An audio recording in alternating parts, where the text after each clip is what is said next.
I've been harvesting banana mushroom for a few days, and I made errors in how I went about harvesting the mushrooms.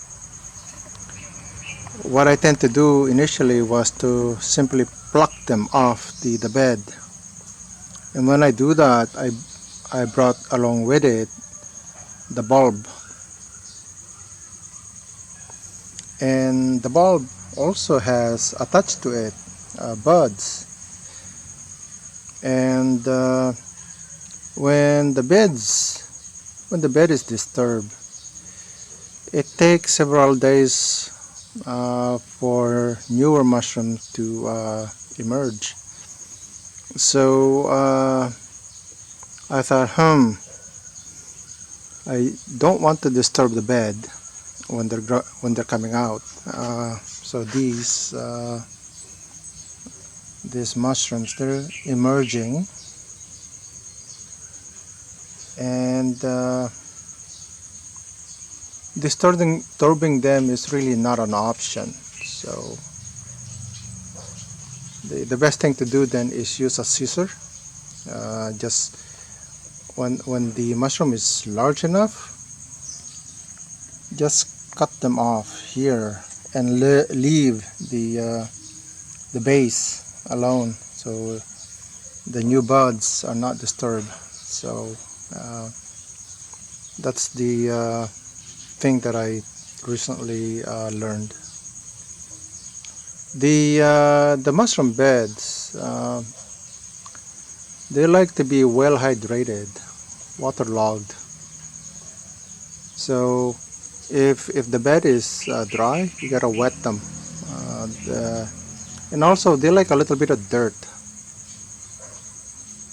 So I'm kind of surprised by that they need some sort of dirt. That's what it takes. So I had a little bit of dirt as base. So that was quite an interesting. The other thing I'm noticing is the mushroom like voids and fissure, crevasses, rifts, however you want to describe a place where they want to come out. So nooks and crannies, rifts, voids. So I have to figure out how to optimize making these nooks and crannies so that they come out. So I have to experiment how to go about giving them the place to for them to really want to grow out and come out. They don't actually come out from the surface. They don't grow from the surface. They love nooks and crannies, rifts, void spaces. I think it's to do with exposure to the elements. I'm not a mushroom, but that's how I'm reading the mushroom. So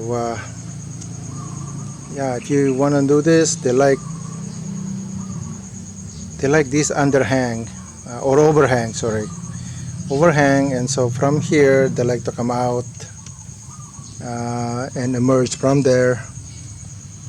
For example, this one there. See, a bud is coming out of there. So they like overhangs and things, rifts and nooks and crannies. They don't like coming off the surface. The fear of exposure, I guess, if they were like organism. So that's how I've been learning about these. Later on, once I have a sense of how to optimize voids where they can grow out, I would show that. For those who've been growing mushroom would say, yeah, they need overhangs, then they come out from the shadow. For me, Although I've noticed this when my mom was doing it, there were certain clues in my mind's eye that I noticed. Also, if you have pets, the pets like to skedaddle on the surface of the bed, and so it disturbs the bed. But oh well, dogs are dogs. So yeah, once there's really business for this. You hardly see these mushroom in the market. I noticed that maybe once a month, there's something in limited amount of mushroom, but that's about it. They don't sell them a lot. So there's actually a market for this. So I have this idea that I have running around in my mind, how to perhaps get into the mushroom business, but not right now. This is like learn, plan it out, how the mushroom bed would be implemented. Not like this. This mushroom bed is willy-nilly, whatever bed. It's not for the purpose of business. It's for the purpose for me to learn how to grow banana mushroom. What I've learned is it takes 6 to 7 months for this to rot. The bed needs to be well hydrated, soaking wet. They don't like dry. Even the hint of dryness, the mushroom will stop coming out. Yeah. So if you want to do this, there's a lot of things I'm learning, and I hope you're learning the mushroom along with me. Water is free here, and banana it's like all over the place. If you have the space, it doesn't matter what the space is going to be. You can actually have some sort of revenue. The thing about this is patience and perseverance. If you don't see mushroom for the next several months, wait. 6 to 7 months later, you'll see mushroom. They like voids, overhangs. So if you can create artificial voids and overhangs, that'd be great. Also, the thing is experiment. What does it take for the mushroom to come out in a way that would be like constant, like every day you're harvesting. Right now, I'm not harvesting every day. This bed is not optimized for harvesting every day. I think there is an idea in my head that I could do that, harvest mushroom every day in some quantity that can be brought to the market. So there's revenue stream coming from the bed. But that will be in the future. This is just for the fun of it, learning, and just want to show that you have to have patience. My patience was tested because 6 months was a long time. I didn't see any progress